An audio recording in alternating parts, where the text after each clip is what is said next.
اس time Pakistan Tehreek Insaf میں ایک مروسی سیاست جو ہے اس کی جنگ چل رہی ہے، ان کی جو بہنوں کے حوالے سے آپ بات کر رہے ہیں کہ وہ ٹیک اوور کرنا چاہتی ہیں پارٹی کو؟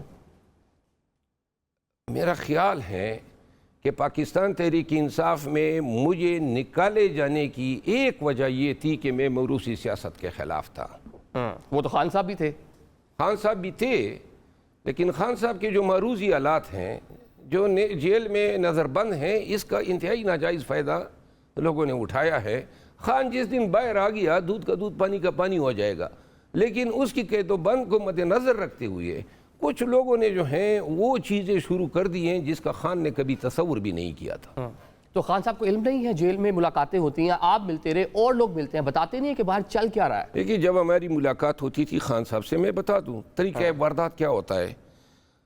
مجھ پہ سب سے زیادہ جو ہیں یہ سب میرے گرد بیٹھ جاتے ہیں، کیونکہ مجھ سے اندیشہ ہوتا تھا کہ یہ وہ بات کر دے گا جو خان کے کانوں تک نہیں پہنچنی چاہیے، اور جب بھی میں بات کرتا تھا تو وہاں جناب تکرار شروع ہو جاتی تھی۔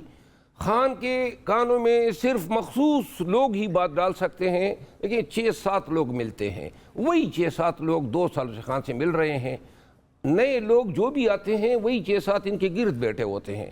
تو لہذا خان کے پاس نہ میڈیا کی ایکسس ہے، نہ سوشل میڈیا کی ایکسس ہے، نہ ان کے پاس ڈیفرنٹ جو ہمارے سٹیک ہولڈرز ہیں پارٹی کے، نہ ان کے پاس فیڈ بیک جاتا ہے۔ ان حالات میں خان جو فیصلہ کرے گا ان پہ تو چاپ ان لوگوں کی مشاورت کی لگی ہوگی نا۔